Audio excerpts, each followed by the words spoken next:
좋은 아침입니다. 아침의 한알 뉴스 종합 비타민 아침의 매일경제 김우미입니다. 꼭 필요한 뉴스만 콕콕 찝어서 전해드리겠습니다. 시작해볼까요?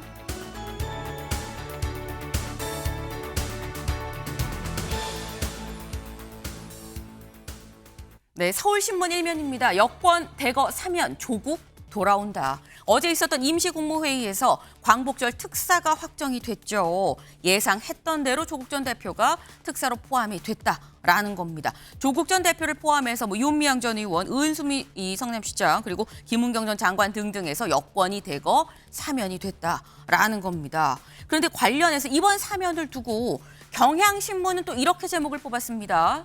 같이 보실까요? 경향입니다. 조국 윤미향 국민통합 앞세워 정치 사면한 거 아니냐라는 다소 비판적인 시각이 같이 들어있죠. 이 부제를 좀 보겠습니다. 최강욱, 심학봉 등 여야 구색을 좀 맞춰서 결론적으로는 정치 사면 아니냐라는 얘기가 나오고 있습니다. 다소 비판적인 논조가 실린 경향신문 기사까지 저희가 좀 같이 보여드립니다. 다음 기사를 좀 볼까요? 동아일보입니다. 전한길 징계도 미적되는 국힘. 네. 이 전당대회에서 배신자 얘기를 하면서 소란을 피웠던 바로 그 사건 관련해서 전한길 씨 어제 윤리위가 열렸습니다. 바로 당일 징계가 결정되는 거 아니야라는 얘기가 있었는데 근데 미적되는 국힘이다.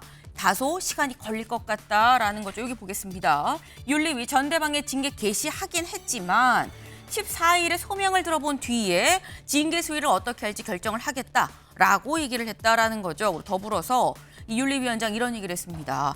다양한 스펙트럼의 의견이 제시되는 게 또 민주당, 이민주적인 정당 아니겠느냐라고 얘기를 했는데 그렇다고 한다면 징계 수순으로 가는 건지 안 되는 수순으로 가는 건지 이 얘기도 잠시 뒤에 대담으로 좀 짚어보겠습니다. 다음 기사 볼까요? 중앙일보입니다. 김건희 구속 기록 오늘 영장 실질 심사입니다.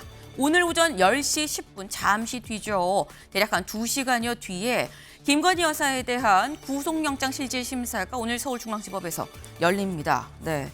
만약에 영장이 발부가 돼서 구속이 된다고 한다면 사상 첫 전 영부인의 이 구속이 될 수도 있고요. 또 하나 전직 대통령 부부가 동시에 구속되는 첫 사례가 될 수 있다라는 거죠. 이 얘기도 잠시 뒤에 대담으로 같이 좀 짚어보겠습니다. 다음 기사 볼까요? 세계일보입니다. 쌀, 라면, 고등어 안 오른 게 없다. 장바구니 물가 1년 사이에 3.5%나 껑충 뛰었다라는 겁니다. 여기 그래프를 같이 보겠습니다. 식료품 및 비주류음료 물가 상승률입니다. 전년 동월 대비로 봤을 때 이 4월부터 4월, 5월, 6월, 7월 나오죠. 4월에서 5월 살짝 떨어지는 것 같았는데 6월 오르고요. 7월 또 올라갔습니다. 제가 항상 말씀드리죠. 모든 건 다 추이다.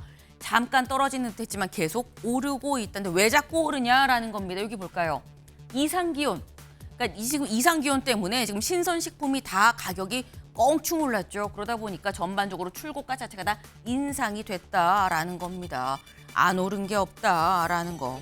참 여기서 드는 의문. 물가는 왜 맨날 오르기만 하고 떨어지진 않는 거냐라는 생각도 좀 드네요.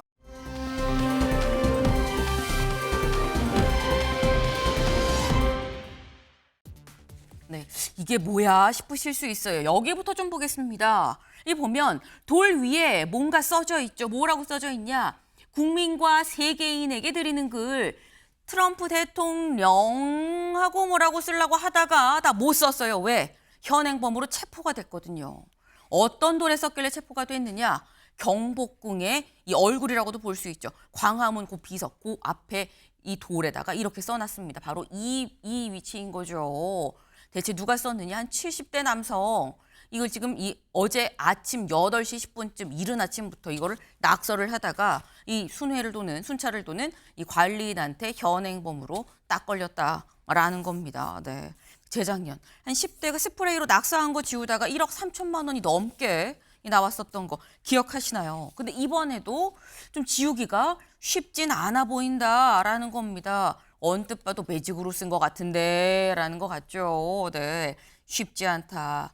문화재 낙서는 시민 의식의 문제가 아닌가라는 생각을 다시 한번 해봅니다. 네.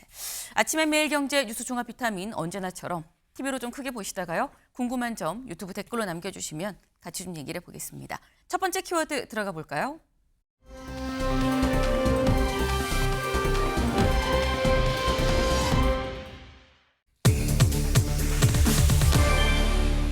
복권 출마 물음표가 붙었습니다. 기사 같이 보시죠. 15일 0시 석방 조국 출마길이 열렸다. 전국을 돈 뒤 당대표로 복귀할 것 같다라는 동아일보의 지금 기사입니다. 어제 광복절 특사가 확정이 됐죠. 그리고 여기에 따라서 어제 조국 전 대표 확실하게 이 15일 0시에 나올 예정이다. 이 15일 0시에 나오는 게 확정이 됐습니다. 어제 관련해서 정성호 법무부 장관 얘기 잠깐 들어보고 오시죠. 국민 통합을 동력으로 삼아 내란의 위기를 극복하기 위해 범죄의 경중, 국가에 기여한 공로 등을 종합적으로 고려하여 주요 공직자와 정치인 27명을 사면 대상에 포함하였습니다. 주요 대상자는 조국, 윤미향, 심학봉, 송광호, 최강욱, 홍문종, 정찬민, 하영재 각 전 국회의원, 은수미 전 성남시장, 문영표 전 보건복지부 장관, 조의원 전 서울시 교육감 등입니다. 네, 지금 들어보신 것처럼 물론 조국 전 대표만 사면이 된 건 아닙니다. 이제 여야 이 인사들과 함께 조국 전 대표도 같이 사면이 됐다라는 거죠. 조국 전 대표 아마도 여기 제목에 나와 있죠. 전국을 한번 쑥 돌고 난 다음에 전당대회 통해서 대략 한 10월쯤엔 당대표로 조국 혁신당의 당대표로 다시 돌아오지 않겠느냐라는 얘기가 지금 나오고 있습니다. 근데 염태영 의원님. 예. 사실 이 사면 복권은 대통령의 결단이다라고 얘기를 하죠. 이재명 대통령의 결단이기 때문에 딱히 뭐라고 할 수는 없지만 민주당 입장에선 단순 사면이 아니라 복권인 만큼 좀 떨떠름할 수도 있겠다라는 말들이 나옵니다. 예. 뭐 정치적 해석이야 누구나가 자유롭게 할 수 네. 있죠. 특별 사면이 있을 때마다 이것이 적법하냐, 적절하냐, 뭐 또 지금 시점에 무슨 정치적 함의를 담고 있느냐 이런 논의가 늘 분분해 왔죠. 네. 조국 대표인 경우는 그동안 그 검찰의 과도한 정치적 탄압 또는 수사의 피해자 이렇게 상징적으로 그동안 이미지가 만들어져 있었죠. 네. 그래서 그 부인과 집안 전체가 혹독한 피해를 받았기 때문에 이번에 지은 범죄에 대해서 너무 과도했다라는 것이 국민들 그동안의 공감이었기 때문에 이번에 특별 사면에 포함됐고 그것도 이재명 대통령님의 그 정치적 결단 아래 이루어졌다 이런 생각을 합니다. 이후에 정치적 행보는 이제 그 조국 전 대표가 나와서 그분이 이제 어떤 수순을 밟을 것인가 있겠지만 조국 당으로 보면 조국 혁신당으로서는 아마 출마를 염두에 두지 않겠나 싶고 스스로 그 지금 범여권의 한 축으로서 역할을 모색하지 않겠나 하는 생각을 합니다. 네. 범여권의 한 축이 되지 않겠느냐라는 말씀을 지금 하셨어요. 유이동 의원님. 글쎄요, 의원님께서 방금 사면의 의미에 대해서 말씀을 하셨는데 조금 전에 우리가 자료 화면에서 봤지만 네. 정성호 장관이 나와서 사면의 취지에 대해서 이렇게 말씀을 하셨잖아요. 그런데 저는 사실 그 부분이 제일 궁금했었어요. 개인적으로. 이 사면의 취지, 이 사면을 어떤 사면으로 규정짓고 특징을 열거할 수 있을 것인가에 대한 관심을 많이 가졌었는데 네. 사면 발표 이 보도자료를 보면 조금 전에 방송에서 자료화면을 보면 이 사면의 특징으로 국민통합의 전기를 마련했다라고 이야기를 합니다. 네. 국민통합이라는 시대의 요구에 부응하기로 했고 새로운 대한민국으로 도약하기 위해서 장기간 국가와 사회를 위해서 헌신하고 희생하신 분들을 정치인, 주요 공직자들을 사면하는 거다라고 말씀을 하셨는데 그 사면 명단 그 면면을 보면 그중에 과연 그 취지와 목적에 부합하는 분이 누가 계실까 싶고요. 그중에 대표적인 인물로 지금 조국 그 전 대표를 이야기하셨는데 네. 물론 조국 혁신당은 조국 대표가 그 당의 전부이자 알파이자 오메가이기 때문에 이분이 당대표로 복귀를 하셔서 당의 에너지를 다시 끌어올리는데 최선의 노력을 다해야 되겠다라는 그 내부적인 컨센서스는 있는 것 같고요. 그래서 네. 자연스럽게 당대표로 복귀해서 내년에 있을 지방선거 등 당의 운명을 결정짓는 이런 이벤트들을 진두지휘하지 않을까 저는 그렇게 생각을 합니다. 네. 두 분이 살짝 좀 평가가 좀 갈리죠. 지금 일단 조국 전 대표에 대해서는 본인이 잘못한 사안에 비해서 너무 과하게 형을 받은 부분이 있기 때문에 이번에 사면이 되는 게 맞지 않느냐. 하지만 또 유 의원님은 아니 근데 이번이 국민통합이라는데 조국 전 대표가 국민통합처원과 맞는 사면인 거냐. 다만 공통적인 부분은 어쨌거나 복권이 됐고 결국 당 대표로서 이 어떤 여권의 어떤 축으로서 이 자리를 매김할 거다라는 부분에 대해서는 좀 이견이 없는 것 같아요. 근데 좀 두 분이 다도가 지금 너도나 지금 손을 들고 계시는데 짧게 한 말씀씩만 해보시죠. 염 의원. 예, 이번에 이제 특별 사면의 대상자 중에는 정치인이 여럿이 있죠. 네. 경제인도 있고요. 그다음에 민생에 대해서 그동안 어려움을 겪었던 많은 그런 일반 그 사면도 있었습니다. 그런데 송원석 비대위원장, 국힘의 비대위원장이 그동안 사실은 늘 밝혀왔던 게 이번 광복절 특사는 민생사범 중심으로 이루어져야 된다. 그러면서 또 한편으로 대통령 특사가 정치적 거래라든지 또 정치적 흥정의 수단이 되어서는 안 된다. 이런 말을 쭉 해온 거에 비해서 또 본인은 별도로 그 대통령실 비서실장에게 이러이러한 사람을 사면해 달라고 하는 요청을 하지 않습니까? 그러니까 사실은 정치인에 대한 그 일종의 특별 사면의 상당 부분은 여야가 합의해서 어떻게 보면 그때마다 필요한 통합의 관점에서 일정 부분 해온 것이 사실이기 때문에 이것 자체를 너무 한쪽으로 치우쳐서 그렇게 공격해서는 안 될 거다. 이것은 대통령이 갖고 있는 정치적 책임과 통합을 위한 결단이다. 이런 생각도 한편 해야 된다. 이런 생각입니다. 네, 지금 조근조근 말씀하시지만 한편으로 또 훅 지금 들어왔어요, 유 의원님. 지금 아니 뭐 야당도 다 추천 받아서 해줬는데 왜 그래요? 약간 이런 느낌도 있거든요. 저는 그 부분을 포함해서 그 모든 이번 사면에 대한 것들을 전반적으로 비판적으로 생각을 하고 있고요. 다 잘못했다라는 점을 지적하지 않을 수가 없습니다. 특히 조국 대표 같은 경우에는 지금 이 사면을 바라보시는 민주당, 방금 의원님도 말씀을 하셨지만 민주당 내의 의견을 들어보면 정말 억울하고 또 불의한 그 검찰에 의해서 무리한 수사를 당하고 희생양이 됐다라고 이렇게 표현을 하세요. 그러면 그게 설사 100번을 양보해서 맞다고 하면 저는 이것을 사면으로 처리할 것이 아니라 지금 이재명 정부로 새롭게 민주당도 믿고 의지하는 공정한 이재명 정부가 들어선 만큼 이재명 정부 하에서 검찰이 재수사를 하면 되는 거죠. 그렇게 해서 그 억울함을 풀면 되지 이렇게 무리한 사면을 하는 것은 옳지 않다.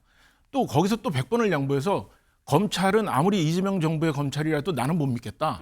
그러니까 난 이건 사면으로 가는 게 맞다라고 주장하실지는 모르겠지만 설사 그 검찰을 못 믿겠더라면 지금 특검을 진행하지 않습니까? 그러니까 이제 그 민주당이 지명한 특검이 이 부분을 재수사해서 억울함을 밝히면 될 것을 왜 자꾸 사면을 하려고 하느냐. 이 이유는 사실은 재수사를 하더라도 이 죄를 어떻게 감추기가 어렵다는 것을 본인들도 잘 알고 계시는 거죠. 그러면 이 부분은 부끄러운 줄 알고 조용히 사면을 즐기시면 될 문제지 이것을 억울하다라고 주장하시는 것은 국민들이 참 불편하게 생각하시는 대목이다라고 말씀을 드립니다. 네, 지금 잠깐 사이에 한 200번 양보하셨어요. 100번 양보하고 100번 양보하고. 네. 근데 어쨌거나 이게 지금 사면으로 풀 일이 아니라 재수사를 하면 될 일인데 이걸 사면으로 하는 게 좀 무리하다는 거 아니겠느냐. 뭐 이런 취지 지금 말씀을 하셨는데 사실 사면에 대한 이 왈가왈부 논란들은 사실 이전부터 사면 될 것 같아요라는 얘기가 나올 때부터 쭉 있어 왔죠. 근데 결론은 어제 사면이 확정이 됐습니다. 뭐 물을 수 있는 문제도 아니에요. 사면이 됐어요. 관건은 그럼 사면이 됐고 출마길이 열린 조국 전 대표가 앞으로 어떤 길을 걸어갈 것이냐라는 게 될 텐데 근데 관련해서 지금 두 분이 지금 사면된 자체만으로도 막 이런저런 말씀을 하셨잖아요.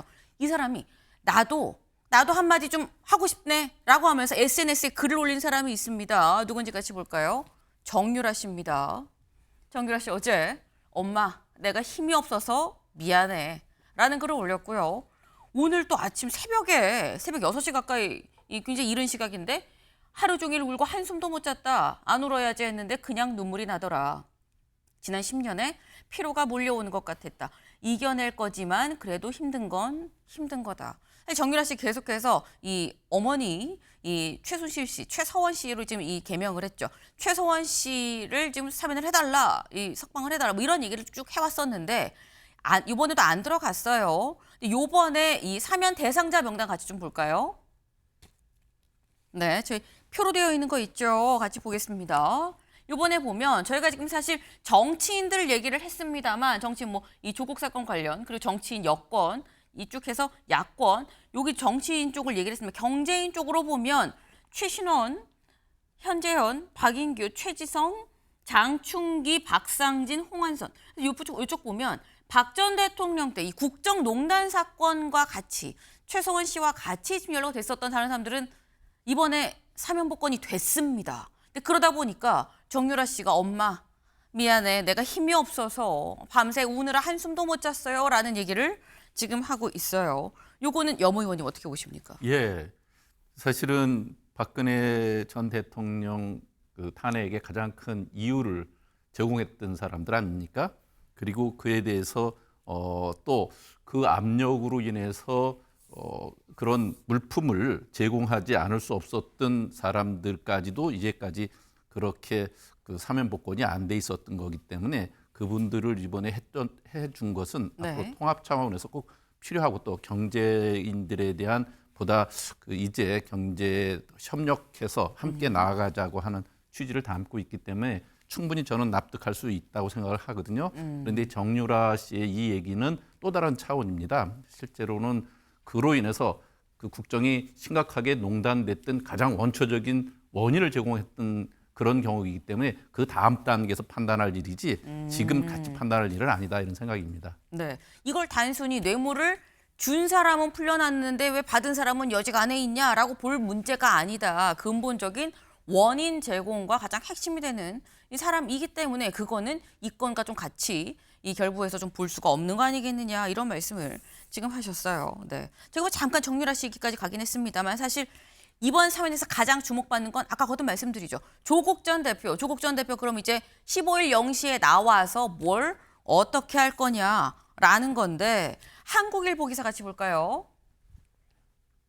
출마길 열린 조국 합당 시장 출마설 등 여권이 술렁댄다라는 겁니다. 이제 복권이 됐기 때문에 복권이 됐다는 건 선거에 나올 수 있다라는 거죠. 정치인이 복권이 된 만큼 다음 이슈는 당연히 어디로 출마한대, 뭘로 출마한대가 될 수밖에 없을 겁니다. 다양한 얘기들이 나오고 있어요. 단체장도 보궐선거도 같이 얘기가 나오고 있죠. 같이 볼까요? 네, 이번에 단체장, 네, 지방선거로 이제 단체장 서울시장, 부산시장 얘기가 있고요. 그리고 같이 보궐선거도 열리죠. 지금 현재 이재명 대통령이 있었던 인천 계양을 그리고 강훈식 비서실장이 있었던 충남 아산을 두 자리가 지금 나와 있습니다. 때문에 이 중에 하나 나오는 거 아니야라는 얘기가 나와요. 요이동 의원님 어떻게 전망하십니까? 저는 여기서 민주당하고 조국 혁신당의 입장이 매우 부딪힐 것 같은데요. 민주당은 아마 뭐 제 생각입니다만 민주당은 아마 조국 전 대표를 내년 지방선거의 단체장으로 내보내고 싶을 겁니다. 예, 그래서 조국 전 대표를 지방 선거에 내보내서 단체장으로 내보냄으로써 네. 중앙 정치로부터 좀 이렇게 멀리 떨어뜨려 놓고 조국 혁신당을 그 민주당 내에 있는 하나의 정파 정도 수준으로 축소시켜서 관리하려고 하는 의도가 저는 보이거든요. 그런 차원에서 지금 민주당 내에서 합당해야 한다라는 주장들이 나오는 것 같고요. 네. 반면에 조국 혁신당은 입장이 완전히 다를 겁니다. 앞서서 말씀드렸던 것처럼 조국 전 대표는 조국 혁신당의 뭐 당명에도 나와 있듯이 알파이자 오메가이기 때문에 이 분이 지방선거를 중앙정치에서 이끌어야 이 새로운 제도약의 전기가 마련이 되기 때문에 이분은 지방선거보다는 재보궐선거에 출마를 해서 원내로 진입하는 것을 목표로 할 거고 그런 과정에서 민주당과 아마 딜이 있지 않을까 싶어요. 그러니까 지방선거 지역 그 경합 지역을 몇몇 곳을 이렇게 단일화하는 조건으로 조국 전 대표는 좀 상대적으로 유리한 지역. 그러니까 앞서 말씀 주셨던 것 중에 저는 안산 지역이 좀 유력하지 않을까 이렇게 생각을 합니다. 지금 말씀은 일단 아마 민주당 입장에서는 조국 전 대표가 지복을 말고 지방선거 쪽으로 좀 나오는 걸 바라고 있을 거다 내심. 그래서 약간 조국혁신당이 하나의 제대로 된 어떤 뿌리를 내린 정당이라기보다는 민주당의 하나의 이 뭐 개파 같은 그런 느낌으로 존재하길 바라지 않겠느냐라고 말씀하셨거든요, 여무 의원님. 네. 맞습니까? 아마 유 의원님이 유 전 의원님이 민주당의 사정은 잘 알지를 못해서 그런 말씀하실 것 같은데 네. 제가 볼 때는 우리 민주당 입장에서는 이렇게 어느 선거에 나와 주십사 이런 요청을 조국혁신당이 할 일은 없습니다. 조국혁신당은 그 자체로 여러 가지 정치적 그 목표에 따라서 활동하고 움직일 거기 때문에 저희가 이래라 저래라 요청을 하는 것은 어불성설이고요.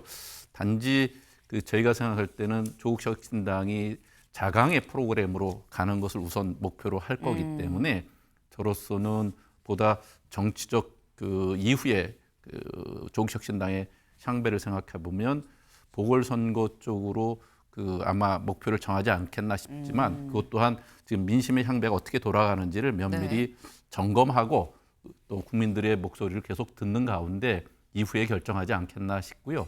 조국혁신당의 그런 결정 과정은 민주당이 사실은 협력하는 체제 속에서 내막적으로 협의하거나 이렇게까지 진행될 거라고 생각하지 않습니다. 어디까지나 조국혁신당은 스스로가 결정하고 스스로가 이후에 진로까지를 결정해서 나갈 거다 이런 생각을 하고요. 그때 우리가 보다 우선적 과제는 내란의 청산이라든지 앞으로도 헌정 질서의 회복이라든지 이런 측면에서 협력할 것이지 일종의 정치적 프로그램으로서 정치공학적인 출마 이런 거 갖고 협의하는 그런 일은 아마 저로서는 없을 거다 이런 생각을 합니다. 네. 조국혁신당이 하나의 당인데 민주당이 감나라 배나라 할 수 있겠느냐. 스스로 결정을 해서 스스로의 길을 가지 않겠냐라고 지금 말씀을 하셨어요. 그러면서 사실 제가 귀 기울여 들었던 건 조국혁신당과 민주당이 어떤 관계냐라는 거죠. 기억하시나요?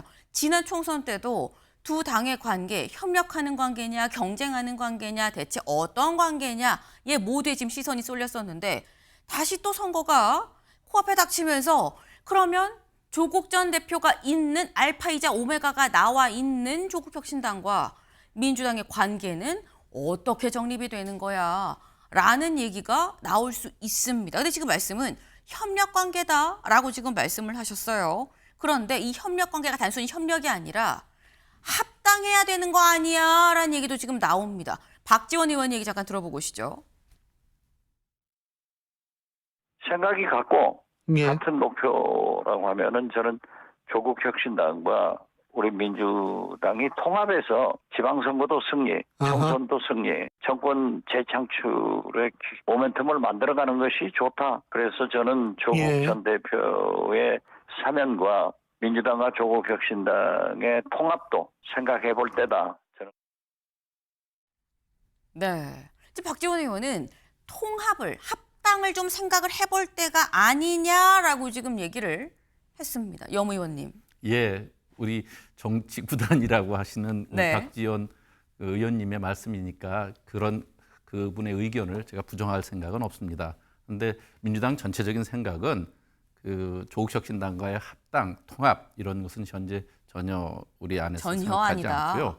단지 지금은 보다 중요한 것이 아직도 야당이 윤석열 어게인 또 계엄에 대한 옹호 세력 이런 세력들이 워낙 강하게 활동하고 있고 또 큰 영향력을 그 안에서 발휘하고 있기 때문에 네. 이런 내란의 청산을 우선적으로 할 때 협력하고 또 앞으로 다가올 선거에 있어서 범여권이 보다 이런 선거에서 승리하기 위해서는 어떠한 협력 체계를 가질 것인가 하는 것에 대한 그런 물밑 협의는 가능할지언정 통합까지 나가는 것은 지금으로서는 조금 시기상조 아닌가 하는 생각을 합니다. 네.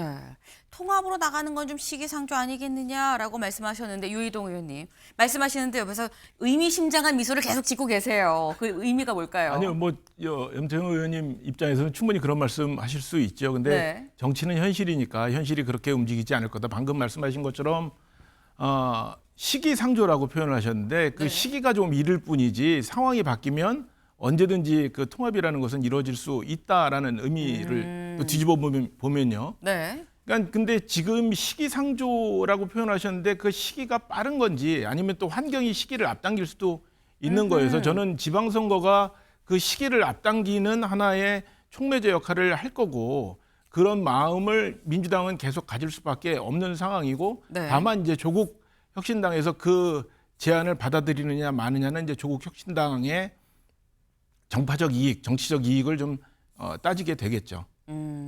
지금 말씀은 시기상조라고 했는데 시기가 언제가 되느냐가 관건 아니냐. 그 시기가 지금 당장은 아닐 수 있는데 상황이 무르익고 여기서 촉매제가 선거가 당장 코앞에 있는 상황이 된다. 그러면 째깍째깍 시간이 흘러 선거에 가까워지면 가까워질수록 그 시기는 앞당겨질 수밖에 없다라는 말씀을 지금 하셨어요. 그럼 이렇게 한번 여쭤볼게요, 염 의원님. 제가 아까 말씀드렸죠.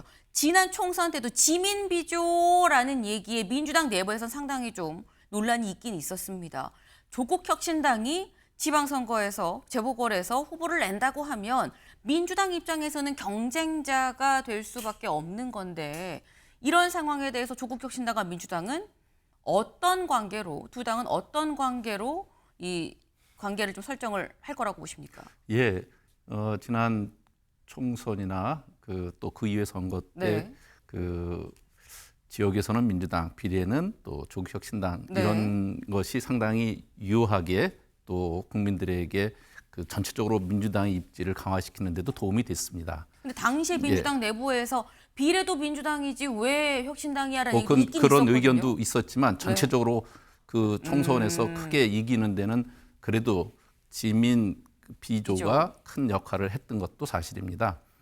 저희로서는 이후에도 지역적으로 보면 호남 같은 경우 그때도 비례대표로 그 조국혁신당이 상당 부분 그 큰 성과를 거뒀거든요. 네. 이후에도 선거에 있어서는 전체적으로 어떻게 하면 그 범여권이 이 선거에서 승리할 것인가 갖고 경합과 협력 체계를 같이 갖고 있지.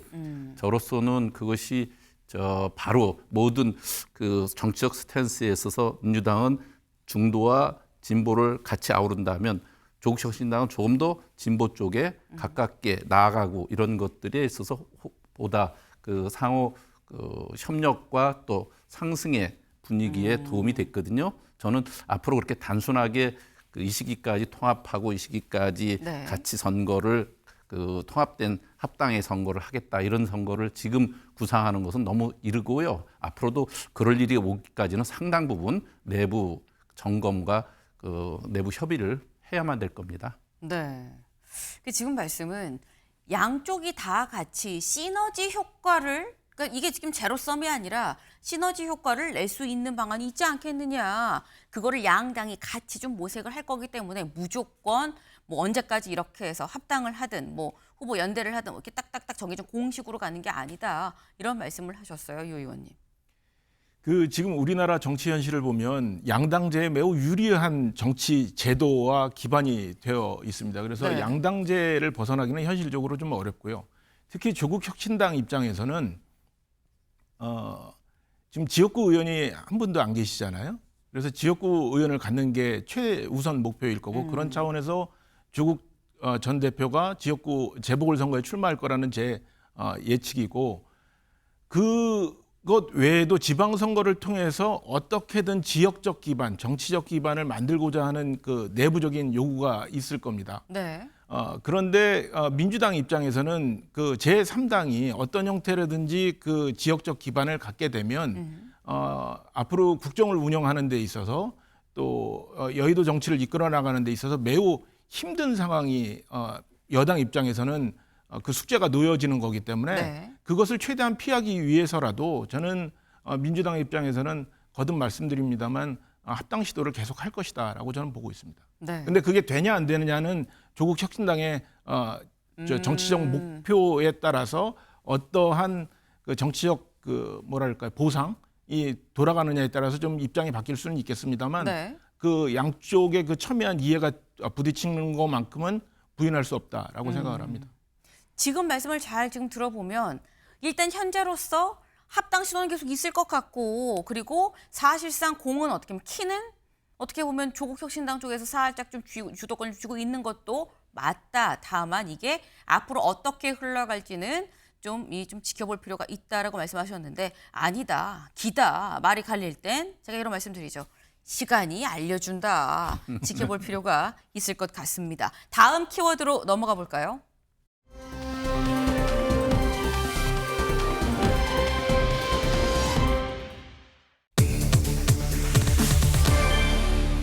한길 사람 속입니다. 네, 한길 사람 속. 무슨 얘기인지 기사 같이 보시죠. 국힘 전대연설방에 전한길 제명되나 윤리위 징계 개시. 어제 오후, 어제 이 전당대회에서 배신자라고 얘기하면서 소란을 피운 이 전한길 씨에 대한 윤리위의 이 첫 회의가 좀 열렸습니다. 속전속결로 당일날 바로 뭔가 결과가 나오는 거 아니야라는 얘기도 있었습니다만, 어제는 이제 징계를 개시다, 시작만 했다라는 거죠. 여상원 이 윤리위원장 얘기 잠깐 들어보고 오시죠. 저희들 정당은 일극 체제가 아닌 다양한 스펙트럼의 의견이 제시될 수 있는 민주적인 정당이기 때문에, 다만 그런 의사 표시가 합동 토론회가 적법한 절차에 의해서 순조롭게 진행되고 있는데, 거기서 박수를 친다, 자기의 마음에 안 들면 배신자로 소리를 지르는 것은 민주적인 정당에서, 민주적인 정당이라면 그 사람도 민주적인 절차를 따라야 하는 게 원칙입니다. 이건 위원장으로서의 의견이 아니고 의원으로서 의견인데, 그렇게 가볍지만은 않지 않느냐. 징계 개시 결정을 하면은 당사자한테 서면으로 소명 자료 제출과 필요하면은 본인이 윤리위원회에 출석해서 자기의 입장을 밝힐 수 있는 기회를 주는 공문을 서면으로 보내는데, 그걸 지금 오늘 오후에 전한길 씨에게 보내기로 했습니다. 이틀 뒤 14일 날 윤리위원회를 개최해서 그날 전한길 씨에 출석한다면 소명을 듣고. 네, 징계가 당일 결정되는 거 아니야라는 전망도 있었습니다만, 지금 직접 들으셨죠. 여상원 윤리위원장이 뭐라고 얘기를 하느냐. 일단 당사자를 한번 불러서 당사자의 소명을 좀 듣고, 그리고 난 다음에 14일 날 올지 안 올지 모르지만 소명을 좀 들어보고 그 다음에 결론을 좀 내겠습니다. 근데 그러면서 하는 얘기가 이 유이동 의원님 이런 얘기를 해요. 다양한 스펙트럼이 있는 게 민주주의 아니냐라고 얘기를 하기도 하고요. 근데 또 한편으로 개인 의견인데 또 그렇다고 또 소란을 피우는 건 아니고 맞지 않다고 생각을 한다라고 얘기를 하기도 합니다. 그러면 약간 아리송한 게 괜찮다는 거야, 안 괜찮다는 거야, 징계가 가는 거야, 안 가는 거야라는 생각이 있거든요. 어떻게 보십니까? 저는 징계 절차가 되었다는 것만으로도 네. 징계에 돌입을 할 거라고 봅니다. 일단 징계는 확정이다. 네네. 그런데 그 징계 수준이 어느 수준일지는 알 수가 없습니다만, 징계는 시작된 것이다. 네. 그 절차가 개시됨으로써요. 그런데 제 개인적인 생각으로는 그 수준이 조금 강했으면 좋겠다. 지금 어느 정도를 말씀하시는 걸까요? 제명까지도 있거든요. 저는 다른 자리에서도 말씀을 드렸습니다만, 저는 제명 수준이 맞다. 저는 처음에 이분 입당과 관련한 논란이 있었을 때 당 지도부가 이 문제를 빨리 해결을 해야 된다. 그리고 최고의 최고 강도의 그 징계를 통해서 우리 당이 지향하는 바가 무엇인지를 선명하게 좀 알려드릴 필요가 있다라고 말씀을 드렸었는데, 네. 지금 그 절차가 흐지부지되어 있다가 지금 오늘날 와서 지금 이런 상황까지 번져져 있는 거거든요. 그래서 저는 여기에서는 더 양보해서는 안 된다는 생각이 있고요. 저는 이 논란과 관련돼서 저희 당의 주요 이번 전당대회 출마한 후보자들께 네. 묻고 싶은 게, 네. 도대체 전한길 씨를 감싸서 저희 당이 얻을 수 있는 게 뭔지를 한번 여쭤보고 싶어요. 전한길 씨를 감싸움으로써 그 개별 후보들은 우리 당내의 특정 지지자들의 지지를 얻을 수는 있겠습니다만, 그 지지가 외연으로부터, 밖으로부터 들어오는 지지는 아니잖아요. 저희 당을 실망해서 떠난 분들을 되돌아오게 하는 그런 행태는 아니거든요. 그런 차원에서 저는 이 부분만큼은 지도부가 좀 늦었지만 이 부분을 좀 엄하게 중하게 다스렸으면 좋겠다라는 생각을 갖고 있습니다. 네. 지금 말씀은 나는 내 개인적으로는 일단 징계가 개시 시작이 됐다라는 것 자체는 수위가 어떻든지 간에 징계가 내려지는 건 맞긴 맞는데 그 수위도 최고 수위로 제명까지도 좀 가면 좋겠다. 그래서 갑자기 영상 편지도 쓰셨어요. 이 출마한 후보들한테 물어본다라고 하시면서 아니 대체 우리 당에 도움되는 게 뭡니까? 라고까지 지금 말씀을 하셨는데 네. 근데 지금 현재 최고 수준까지 좀 징계를 해야 된다라고 말씀을 하셨지만 전한길 씨는 나는 억울해라고 얘기를 하고 있다라는 거죠. 저희 사진 같이 볼까요? 네, 보이십니까? 김근식 최고위원 후보 징계 요구서를 들고 어제 국민의힘 당사에 왔습니다. 나도 김근식 후보에 대한 징계를 요구한다라는 거죠. 직접 좀 뭐라고 얘기하는지 들어보고 오실까요? 전한길은 피해자 아닙니까?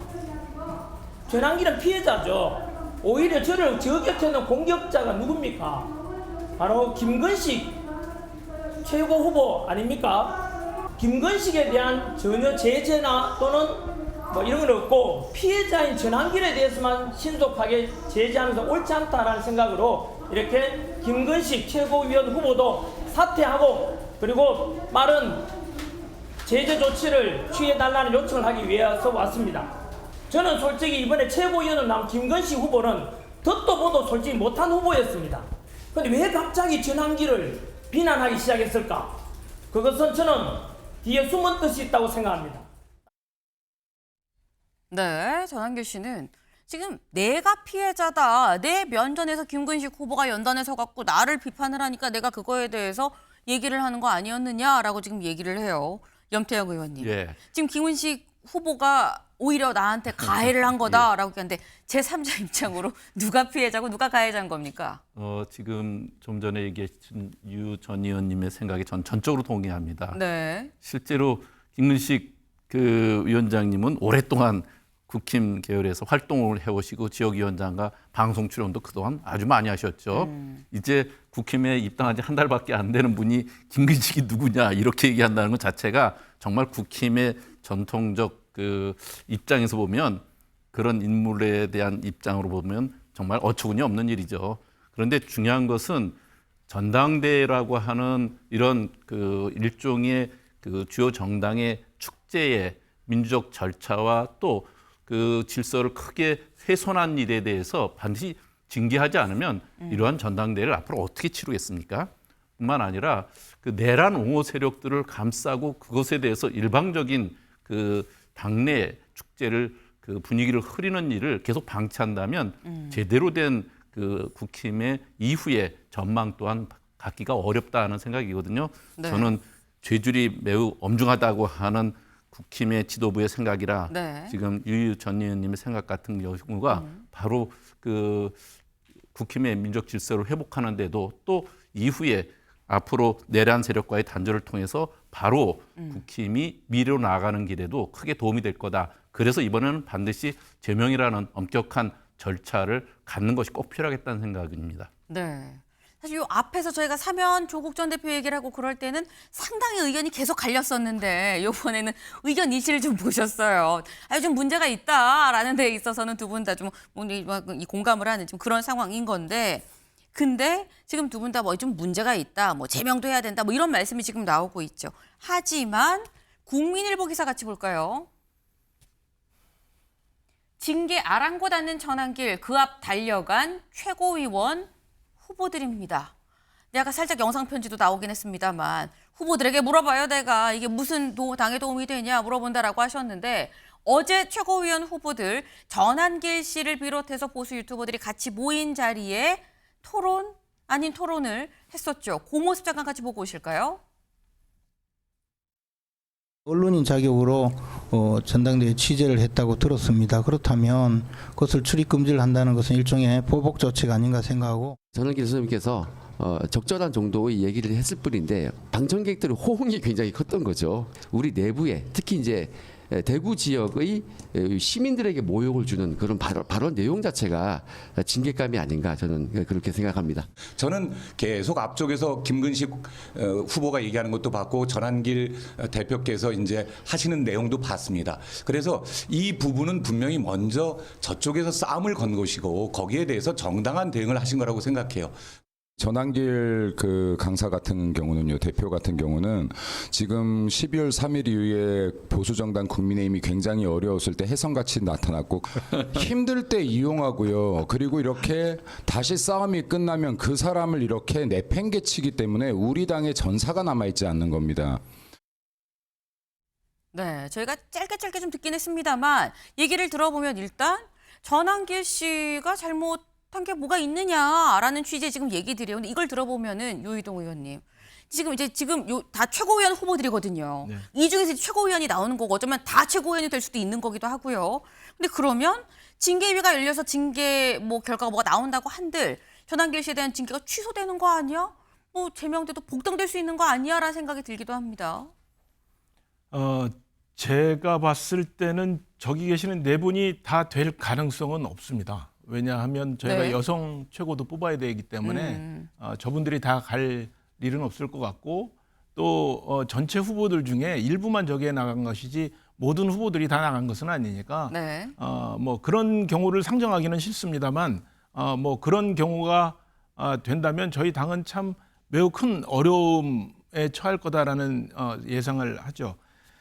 제가 봤을 때 전한길 소동은 한여름밤의 꿈처럼 이 더위가 가시면 저는 사그라들 거라고 생각을 합니다만 이 소동이 저희 당에게 남긴 상처 그리고 국민들이 저희 당을 바라보는 그런 인식, 시선 이런 것은 매우 오랫동안 부정적 영향으로 남아 있을 거다라는 생각이 들어요.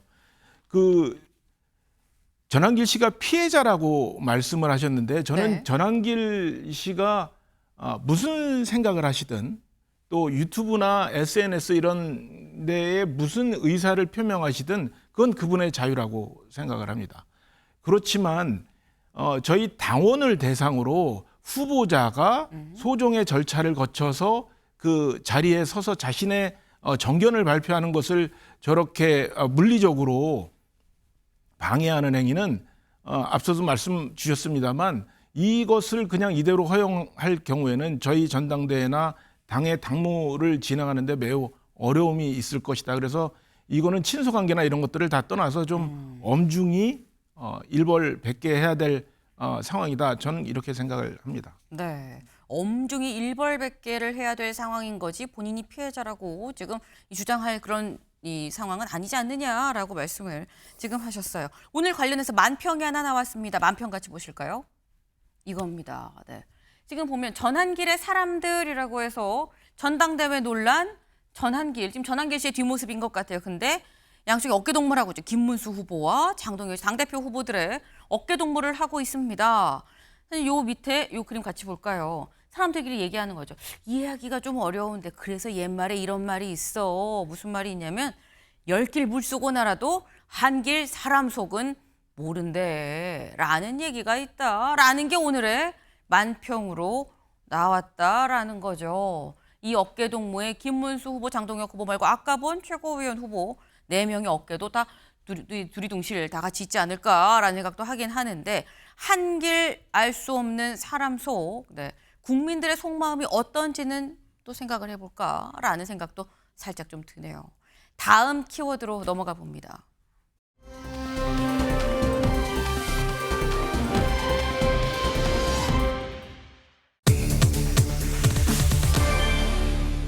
이번엔 시계, 시계인데 물음표 느낌표예요. 같이 보시죠.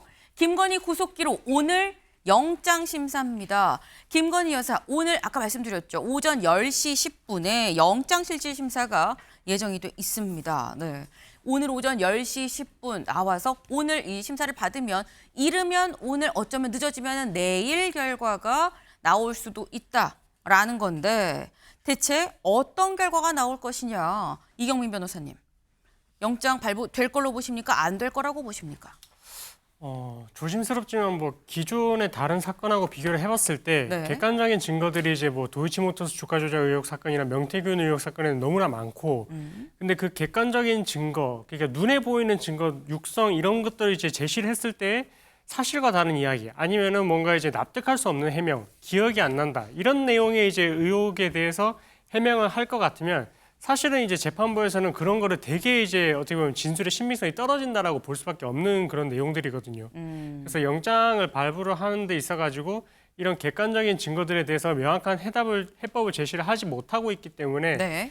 구속영장이 발부될 가능성이 사실 높아 보인다. 아. 네, 이렇게 이야기 드릴 수 있을 것 같습니다. 영장 발부 가능성이 상당히 좀 높다라고 말씀하셨는데 그런데 소영주 대변인님 네. 또 생각을 해보면 사실 이 영장이 발부가 되면 사상 초유의 전직 대통령 부부가 동시에 구속이 되는 사례가 되거든요. 저희가 아까 조금 전에 다룬 이 조국 전 대표 이제 사면이 되긴 했습니다만 조국 전 대표 부부도 이제 정경심 교수가 나오고 조국 전 대표가 들어오고 이런 상황이었었는데 동시 구속이 되는 상황 어떻게 보세요? 그러니까 조국 전 대표의 부부가 나오는 거하고는 연관성을 지을 같이 보면 안 필요는 된다. 없을 것 같아요. 조국 전 대표 부부는 사실상 뭐 어느 정도 입시 비리 혐의에 대해서 법원이 판단하긴 했으나 그 정경심 교수와 조국 전 대표에 대한 과도한 수사는 정말 국민들도 눈살을 찌푸릴 만큼 했어요. 윤석열 전 대통령이 검찰총장 시절에 본인의 정치적 재물로 삼아서 거의 뭐 일가족을 도륙하다시피 수사를 했기 때문에 그거하고는 다르죠. 지은 어떤 범죄 혐의에 비해서 너무 수사가 가혹했다. 근데 윤석열 전 대통령 부부는 지은 죄에 비해서 수사나 여러 가지 법적인 부분들이 가혹하진 않아요. 그리고 용부인이 뭐 사상 초유의 첫 구속이 될 것이다. 이런 용부인이 사상 초유 아닙니까? 16개 범죄 혐의에 갖가지 입만 열면 거짓말을 하는 용부인 본 적이 없잖아요. 그렇기 때문에 당연히 그 두 부부가 그 구치소에 들어간 게 굉장히 진풍경일 수는 있으나 네. 아마 분리수용될 것 같습니다. 그래서 뭐 같이 있는 모습은 뭐 보지 못할 것 같은데 저는 구속은 뭐 100% 200% 발부가 되지 않을까 그런 생각입니다. 네. 당연히 영장이 발부가 되지 않겠느냐. 그리고 이게 부부 동시 구속 사례가 없다고 하는데 이거를 뭐 앞서서 뭐 조국 전 대표 부부랑 같이 비교할 상황은 아니다. 사안이 아예 완전히 다르다라고 말씀을 하셨어요. 저희가 살짝 지금 현재 이 서초동에 서초동의 사저 모습도 살짝 좀 보여드리고요. 중앙지법 앞에 지금 영장실질심사를 받을 중앙지법 앞에 모습을 살짝 좀 보여드립니다. 일단 아직 시간이 좀 상당히 남았습니다. 10시 10분이기 때문에 아직은 지금 뭐 이 별다른 모습이 좀 보이지 않고 있다라고 좀 봐야 될 것 같아요. 네. 근데 일단 말씀은 만약에 근데 구속이 된다고 해도 윤 전 대통령과는 좀 분리해서 수감되지 않겠느냐라고 말씀하셨는데 다음 기사를 좀 같이 볼까요? 오늘 영장이 발부되기 전에도 심사가 끝나고 난 다음에 결과가 나올 때까지 원래 구치소에서 대기를 하죠. 그런데 김건희 윤과 다른 구치소로 특검 남부구치소로 변경을 신청했다. 윤석열 전 대통령 지금 서울구치소에 있는데 원래대로 하면 지역적으로 봤을 때는 이 김건희 여사도 서울구치소에서 대기를 하다가 여기서 이제 수감이 될 수 있는 건데 그렇지 않고 남부구치소로 좀 변경을 했다라는 겁니다. 왜? 서울구치소 측에 요청이 있었다고 그래요. 시위가 격화될까 봐 우려된다. 특검 이번에 848쪽의 구속 의견서를 제출을 했다라는 건데 관건은 이렇게 848쪽 준비를 한 거를 재판부가 어떻게 판단을 할 것이냐. 앞서 알려진 것 말고 어떤 새로운 사실이 요 안에 들어가 있느냐라는 거죠. 한국일보 기사 같이 볼까요? 김 여사 목소리, 샤넬 직원 진술 변수 주목. 이 명품, 이 샤넬의 직원의 진술이 있었다라는 겁니다. 그거 김 여사 목소리였어요라고 얘기하는 직원의 목소리가 있었다라는 거예요. 여기 좀 보겠습니다. 행정관, 이 수행비서죠. 수행비서 행정관이 이 샤넬백 2개 받은 거를 3개와 신발 하나로 바꿨다 그랬죠. 웃돈을 얹어서 그때 교환할 때 영상 통화를 했었는데 그때 들린 목소리가 김 여사 목소리 같았다라는 직원의 진술을 확보를 했다라는 겁니다. 김 여사 측에서는 설득력이 좀 떨어지는 거 아니냐라고 하는데 이창근 위원님. 바꿀 때 영상 통화하면서 아마 물건을 보여줬던 것 같아요. 요거 어때요? 저거 어때요? 하고 얘기하면서 이걸로 할까요? 저걸로 할까요? 한 것 같은데 그때 들린 목소리가 김건희 여사 목소리였던 것 같아요라는 직원의 진술. 이거 증거 될까요? 어떻게 보십니까? 저는 충분히 증거가 된다고 봅니다. 왜냐하면은 김건희 여사의 목소리는 모두가 녹취록 통해서 다 확인한 것처럼 보통 일반적인 목소리하고는 좀 다르지 않습니까? 아하. 굉장히 허스키한 목소리면서 좀 강한 목소리 톤이기 네. 때문에 아마 3년 전의 일이라고 얘기는 하지만 당시 매장에 있던 점원은 충분히 그 목소리의 특이점을 판단할 수 있었을 것이다. 이렇게 보고 있고 특검도 그러한 부분들을 알기에 아마 제시하지 않았나 그렇게 봅니다. 그리고 비단 김건희 여사의 녹취록은 저거 말고도 도이치모터스와 관련된 이익 배분과 관련된 녹취록도 추가적으로 계속 나오지 않습니까? 그래서 그러한 목소리들을 들려주고 확인한 거기 때문에 아마 충분히 증거로서 입증이 된다. 저는 그렇게 보고 있습니다. 네, 이경민 변호사님. 사실 지금 뭐 이 진술이 있다는 거 외에 더 추가적인 결정적인 관련된 이 증거가 될 수 있을 만한 걸 특검이 갖고 있을 수도 있긴 한데 일단 이걸로 봐서는 목소리만인 거긴 하거든요. 목소리 내가 이렇게 인 것 같아요라고 얘기한다면 증거 될 것 같다라고 말씀하셨는데 김 여사 쪽에서 아니에요라고 하면 또 사실 어떻게 얘기할 방도가 없어요. 어떻게 보십니까? 지금 김 여사 측에서는 이제 뭐 샤넬에 이제 하루에 오는 사람도 이제 뭐 몇십 명이 되는데 어떻게 그 김 여사 목소리 특정을 할 수 있느냐 이렇게 이제 이야기를 하고 있고 뭐 그 주장은 사실은 뭐 아예 뭐 말이 안 되는 주장은 아니긴 합니다. 근데 당시에 이제 그 매장에 있었던 다른 직원들도 영부인이 어쨌든 제품을 교환을 하러 오는 취지였다라는 걸 인식을 하고 있었다라고 이야기를 하고 있거든요. 근데 샤넬이 어떻게 보면은 정말로 이 사건하고 관련하는 제3자의 그런 이제 위치에 있기 때문에 네. 그럼 특검 입장에서도 그렇고 나중에 재판부 입장에서도 그렇고 허위 진술을 할 그런 이제 동기가 없다. 그러면 그 사람들이 인식을 하고 있었던 것이 어떻게 보면은 좀 신빙성이 높다라고 판단을 할 가능성이 크고요. 사실 이 지금 이번에 영장에 적시된 혐의 중에서 가장 조금 이제 뭐 증거라든지 아니면 입증하기에 조금 쉽지 않은 부분이 사실은 이제 건진법사 의혹이긴 합니다. 네. 저 부분에 있어서는 지금 뭐 통일교 본부장의 그런 진술과 뭐 다이어리 이 정도밖에 지금 이제 뭐 관련된 증거가 없다 보니까 특검에서도 여러 가지 방면으로 지금 이제 진술도 확보하려고 하고 지금 뭐 샤넬 측에 저렇게 이제 뭐 육성의 목소리를 들었다 이런 이야기도 이제 계속 제시를 하는 것 같거든요. 그래서 계속 이런 부분들이 지금 확인이 되는 그런 지금 과정에 있고 뭐 저게 아니라 하더라도 나머지 혐의로도 이제 증거인멸의 가능성이 있다라고 충분히 볼 수 있는 내용들이 있어가지고 뭐 그래도 영장이 발부되는 데 있어서는 뭐 크게 무리는 없지 않을까 좀 이렇게 추정을 해볼 수 있을 것 같습니다. 지금 말씀은 단순히 그냥 한 명의 직원이 목소리인 것 같아요가 아니라 그날 그 현장에 있었던 그날 샵에 있었던 다른 이 직원들도 아 이건 영부인이 물건을 바꾸는 거구나 라는 인식이 있었다. 그렇다고 하면 뭔가 다 공통적으로 똑같은 목소리를 들었다는 거 아니겠느냐라는 취지의 지금 말씀이에요. 이거 말고라도 사실 이 다른 혐의들이 있기 때문에 구속영장은 발부될 가능성이 높다라고 지금 말씀을 하셨는데 근데 키워드는 시계던데 무슨 얘기하는 거야? 계속 샤넬 얘기만 하는 거야? 라고 생각할 수 있어요. 다음 기사를 보겠습니다. 로봇계 사업자 김건희의 5,400만 원짜리 시계를 전달을 했다라는 거예요. 대체 무슨 얘기냐? 여기 좀 보겠습니다. 오빠 김진우 씨의 장모 집에서 여성용 고급, 사실 여기에서 반클리프 앞에 그 모조품 목걸이가 나왔었죠. 이호환의 이 작품도 나왔었고, 근데 이 자리에서 여성용 고급 시계 보증서와 상자를 확보한 뒤 알맹이는 없었어요. 경호처와 경호용 로봇계 임차 계약을 맺었던 한 업체의 전직 대표 서모 씨가 이 시계를 구입한 사실을 특검이 확인을 했습니다. 그래서 이 서 씨를 조사하면서 2022년 9월 서초동 아크로비스타를 방문해 시가 5,400만 원짜리 이 명품 시계를 김 여사한테 전달했다라는 진술을 확보했다. 이 진술에 따르면 시계를 건넸다라는 것까지도 확인이 될 수 있는 거예요. 서 씨는 이 시계를 영부인 할인을 받아 3,500만 원을 주고 구입했다고 특검팀에 진술을 했다라는 겁니다. 네, 이걸 보면 일단 여기서 로봇계 업체가 갑자기 좀 뜬금없는데 이게 무슨 얘기 하실 수 있어요. 로봇계 윤석열 정부 때 좀 보이시나요? 용산공원 이 공개했을 때 그때 로봇계가 공중공중 이게 뛰어다니는 모습 그때 기억나십니까? 바로 저 로봇계 업체의 대표가 시계를 사서 김 여사를 당시에 줬다라고 얘기를 해요. 근데 일단 요거부터 좀 짚어보죠. 서영주 대변인님. 네. 영부인 할인을 받아서 5,400인데 3,500을 주고 샀다라는 거예요.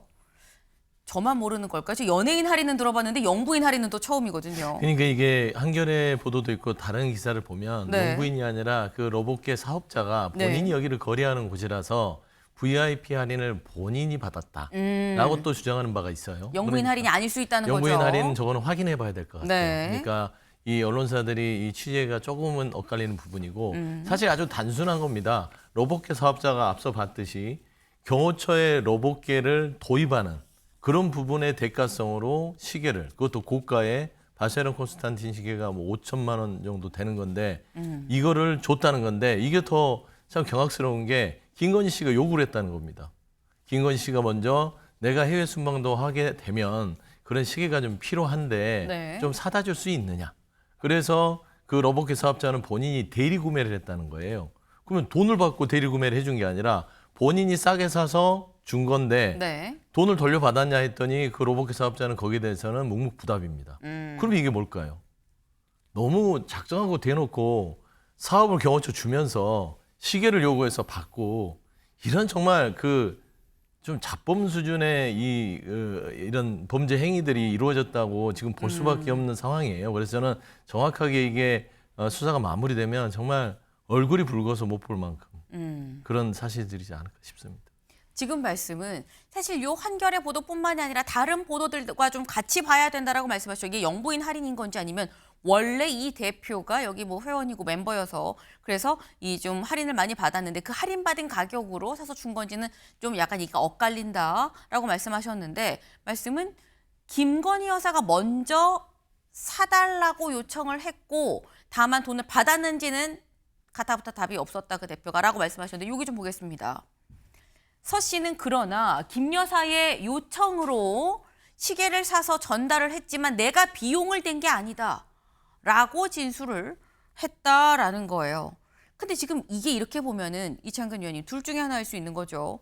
지금 말처럼 김 여사가 돈을 주고 요거 좀 사다 주세요 해서 심부름만 했을 수도 있는 거고, 아니면 사다 주세요 그러고 돈은 따로 주지 않았다라는 지금 소영주 대변인의 말씀처럼 그럴 수도 있는 거고요. 또 근데 어떤 상황에도 좀 이상하긴 하다라는 생각이 들긴 합니다. 그렇습니다. 업체 대표는 본인의 재해를 낮추기 위해서 네. 뇌물은 받은 사람도 처벌을 받지만 뇌물을 준 사람도 처벌을 받지 않습니까? 그런 걸 염두에 두고 본인이 비용을 낸 건 아니다, 이렇게 얘기를 할 수는 있지만 중요한 것은 그겁니다. 아마 국민들 모두 기억하시겠지만 2022년도에 시범 사업으로 일단 시행은 된 겁니다. 당시에도 국회에서도 떠들썩했었고 언론에서도 보도가 많이 있었고, 왜냐 다음 해에 정식 사업으로 채택이 돼서 네. 약 8억 원에 해당되는 사업이 예산이 수립되는 과정에서 많은 지적이 있었습니다.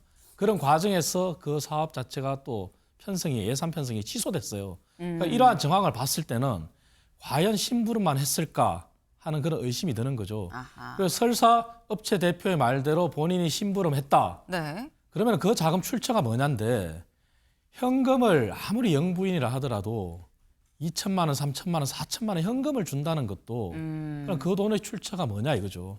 그러면 우리가 흔히 의심하는 것처럼 과거에 문재인 전 대통령 영부인이었던 김정숙 여사 때처럼 그럼 그것도 특활비 명목의 그런 쌈짓돈 아니냐, 국가 돈 아니냐, 이런 또 의심도 할 수 있는 거죠.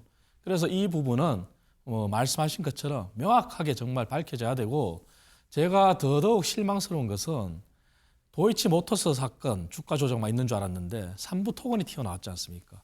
그리고 명품 목걸이만 있는 줄 알았는데 또 명품 시계가 나왔지 않습니까? 앞으로 또 얼마나 많은 것이 또 나올지 정말 경악을 금치 못하는 그런 상황입니다. 예. 네.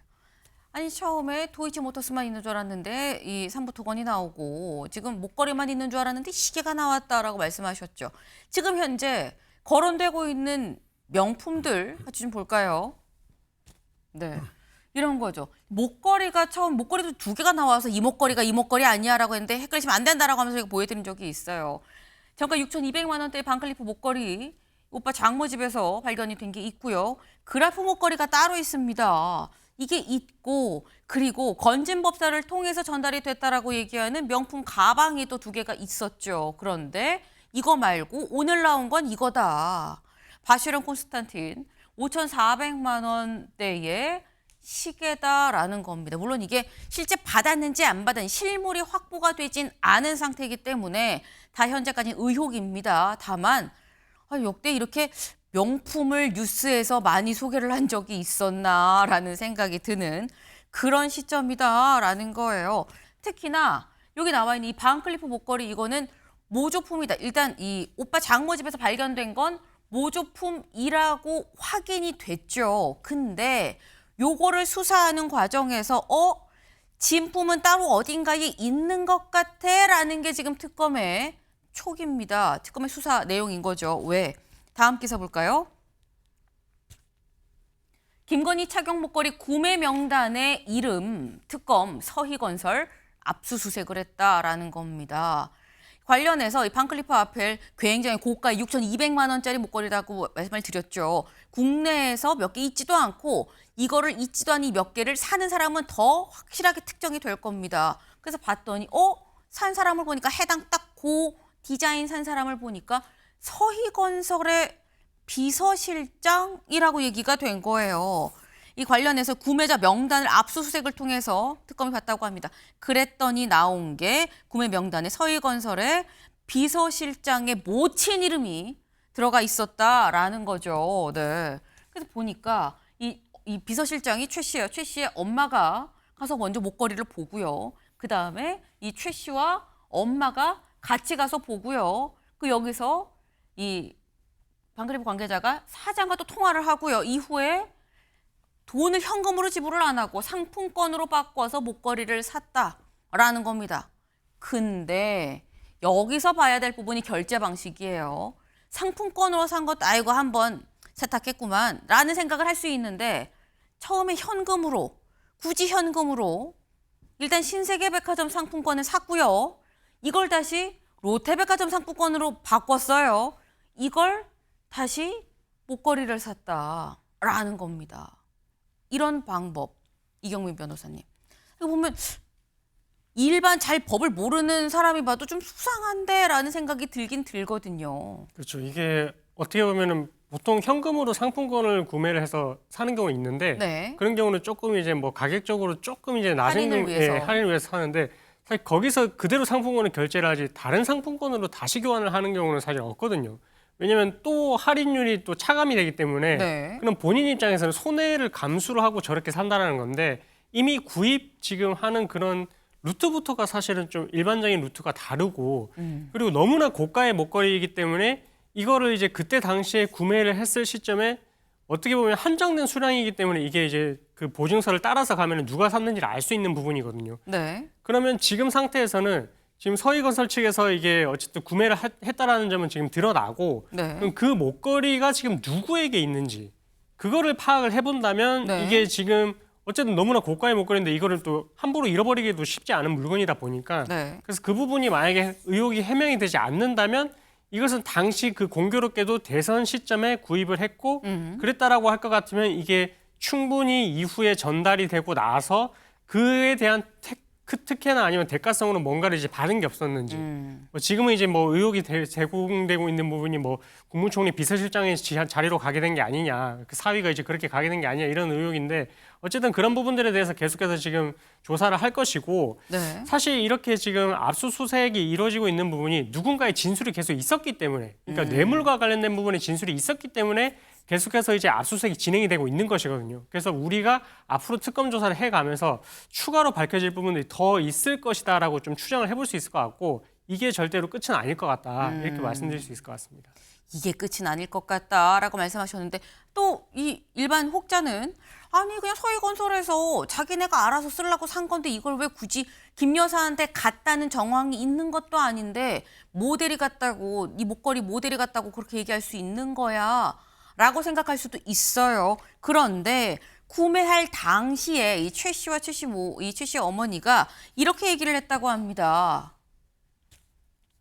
30대처럼 보이는 50대 멋쟁이 여성에게 선물할 거예요 라고 얘기하면서 샀다는 거예요. 서영주 대변인님. 네. 30대처럼 보이는 50대 멋쟁이 여성이 혹 여사야? 라는 얘기가 나올 수 있는 거죠. 말 있는 그대로 액면으로 보면 네. 30대처럼 보이는 50대 멋쟁이. 네. 그러니까 멋쟁이는 빼버리고요. 그냥 50대 여성이라고 하죠. 그러면 이제 김건희 씨가 좀 관리를 많이 받는 건 우리가 다 알고 있잖아요. 늘 병원에 가서 이렇게 관리를 받기 때문에 50대로 안 보이고 확인되지 30대로 않은 사항입니다. 네. 아니 그건 누구나 다 할 수 있는 상황이에요. 그래서 30대처럼 보이는 50대 여성 하면은 김건희라고 딱 특정이 될 거는 같아요. 반클리프와 30대, 50대, 그 다음에 서희건설과 김건희 씨와의 관계, 그 다음에 서희건설 측에서 그 초청받았잖아요. 대통령 취임식 때. 이런 관계들을 보면 사실상 우리가 합리적으로 의심하고 의심해도 김건희다라고 저는 생각이 개인적으로는 됩니다. 이건 누가 봐도 김건희 여사랑 관련이 있다고 볼 수 있는 정황 아니겠느냐라고 말씀하셨어요. 다만 중간에 하신 말씀은 개인 의견이라는 점도 다시 한번 말씀을 좀 드립니다. 네. 근데 지금 사실 이게 물건이 설령 같다고 쳐도 대가가 있어야 되는 건데 그래야 범죄 혐의가 사실 이게 성립을 하는 거죠. 아까 살짝 얘기가 나왔습니다만 서희건설의 이 사위라고 얘기를 해야 되나요? 사위가 총리 비서실장으로 임명이 됐다라는 겁니다. 관련해서 한덕수 총리 본인의 비서실장에 대해 이렇게 얘기한 적이 있거든요. 잠깐 들어보고 오시죠. 우리 비서실장은 제가 원했어요. 그러니까 대통령님이 생각하시는 사람이면 좋고 그렇지 않으면 그 옆에 있는 인사를 하는 우리 장제원 비서실장이 한 분을 잘 선택해서 주십시오. 그랬더니 저한테 3번을 물어요. 정말 그래도 되겠습니까? 정말 그래도 되겠습니까? 그래서 아니 걱정 마시고 하여튼 저 뽑아주십시오. 그랬더니 며칠 뒤에 우리 박성근 전직 검사님을 이력서를 하나 보내주셨더라고요. 네. 박성근 전직 검사님을 난 다 괜찮아요. 그냥 정해주신 대로 쓰겠습니다. 그랬더니 박성근 전직 검사님을 추천을 했다. 대통령실에서 라는 얘기인 거죠. 관련해서 이창근 위원님. 그러니까 이게 약간 뭐가 명확하게 딱 확정되는 연결고리는 드러나지 않은 상황인데 사실 이런저런 정황으로 봤을 때는 이게 퍼즐이 이렇게 맞춰지는 거 아니야라는 생각이 들긴 하는 부분이 분명히 있긴 있습니다. 그렇습니다. 합리적 의심이 가능하죠. 그리고 오너 일가잖아요. 오너의 일가가 공직에 아무리 공직자 출신이라 하더라도 다시 공직에 임명이 된다? 근데 그것도 총리 비서실장이다. 네. 굉장히 우연의 일치치고는 합리적 의심이 드는 거죠. 그리고 그때 당시에 그거보다도 더 심각한 것은 우리가 대기업의 일감 몰아주기 사건이 사회적인 지탄을 받고 많이 회자가 됐지 않습니까? 서희건설도 마찬가지였습니다. 하지만 그러한 부분도 사실 유야무야 된 적도 있거든요. 예, 그래서 합리적 의심은 충분히 가능하다. 네. 여러모로 봤을 때 수상하다라는 말씀을 하셨죠. 아까 말씀 중에 나온 것처럼 이게 지금 끝이 아닐 수 있다라는 말씀을 하셨습니다. 특검의 수사를 좀 더 지켜봐야 될 것 같다라는 생각이 드네요. 오늘 영장은 발부될 것인가 또 같은 관전 포인트입니다. 저희가 준비한 소식 오늘 여기까지입니다. 오늘도 좋은 하루 보내세요.